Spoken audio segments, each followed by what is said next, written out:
Today I'm going to talk about how you start a drawing using Scratchboard.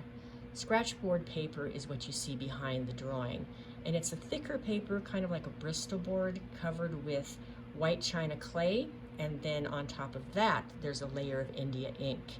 And what you're going to do is you're going to take your scratching tool, which is just a scratch knife nib put into a pencil holder, and you will scratch away the black and reveal the white underneath. But you have to be careful, because if you scratch too deeply, you'll go beneath the surface of the clay and into the paper, and you can actually destroy your drawing doing that. So you have to have a little bit of a light hand. You can see that I've drawn my preliminary sketch, which is my cat. Your assignment is to do an animal. It doesn't have to be furry. It could be a shell. It could have scales. It's your choice. But I chose my cat because she's right here. And you are going to draw that on a thinner paper. It can be the newsprint paper that I gave you, or you can just use printer paper, which is actually what I've done. It needs to be thin because you have to transfer it on. When you draw, remember to go back to what we learned for this first assignment and draw the shapes in. So I drew a round shape here, added another one here, another couple here, and then I began to sort of define things as they came along. And so now it's almost ready to transfer. I added some shading. It isn't necessary, but it was more for my reference. But you don't need to make a completely finished drawing because you won't be able to transfer everything over. What I'm going to do now is I'm going to take this and I'm going to turn it over to the back. And I'm going to use a white charcoal pencil, and I'm just going to scribble all over the back until it has a good coating of charcoal. Once you get the charcoal on there, make sure that you do find the areas where you're going to need it the most. You're going to then put it onto your paper wherever you choose to do it. I wouldn't do it in the middle. I'm going to go off to the side. Then I'm going to take either a hard pencil or I'm going to use a ballpoint pen, and I'm going to trace all of my edges so that it will transfer on. However, you have to be really careful to not move it, because if when you are drawing it slips, you're going to end up with two images there. So if you feel more comfortable, you can take your paper, put your picture next to it, and then tape around the edges, but make sure not to get the tape onto the black scratch board, because it can remove part of the black that's on it. So you can tape it on there so it doesn't move. As you can see, I've transferred my image now. The white charcoal does sometimes make just a little bit of dust, but that's easily gotten rid of. Just take a soft cloth and wipe it off.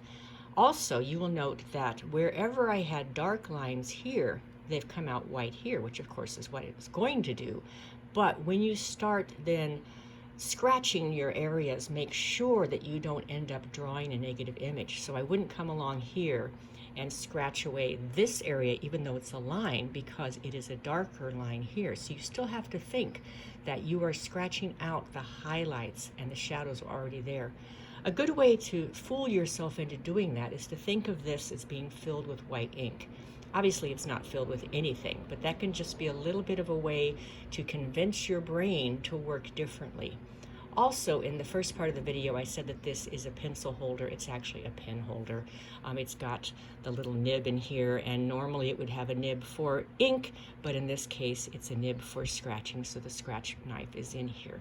So I'm going to be starting this soon, and I'm going to start slowly. A good idea when you're scratchboarding is not to just come in here and throw yourself into it, but to look very carefully at what you need to do.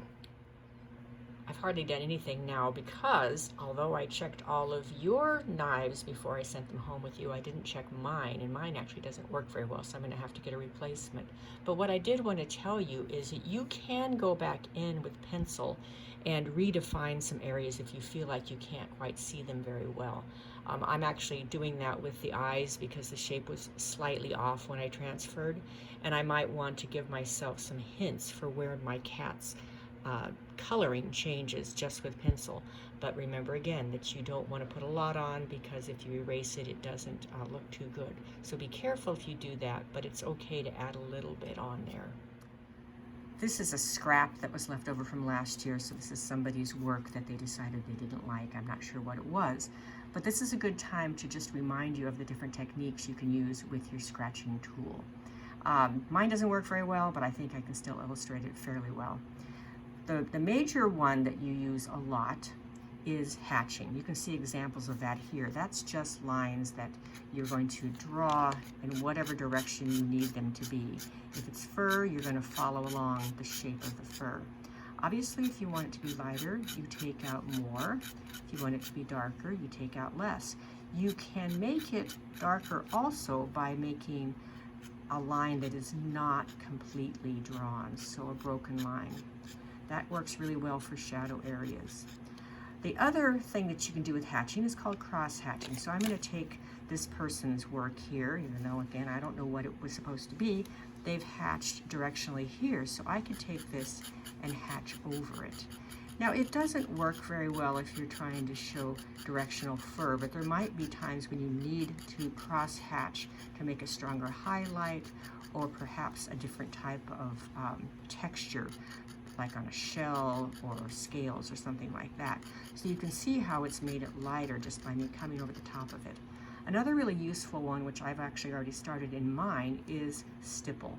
Now stipple in ink would just be dot, dot, dot, dot, dot, but as you can see, nothing really comes off. So it's kind of like a tiny little hatch, so a tiny little line that you put together. This is really useful for things that need to appear soft. So that's why I've done it in the eye, because the eye, if you made it cross hatching, is going to look strange. It works well for noses and anything that needs to be less structured. So that's just a bunch of little lines. And the same principle still applies. The more you stipple off, the lighter it becomes. The less you take off, the darker it is. This is also useful when you just want to show a tiny little bit of light in something. So you don't want it to be completely black, but it doesn't have a lot of tone in it. So those are the three major techniques you can use. Now obviously there are other things that you could do. You could do something kind of crazy like this and that might really work, but they're all a variation of either hatching, cross hatching, or stipple.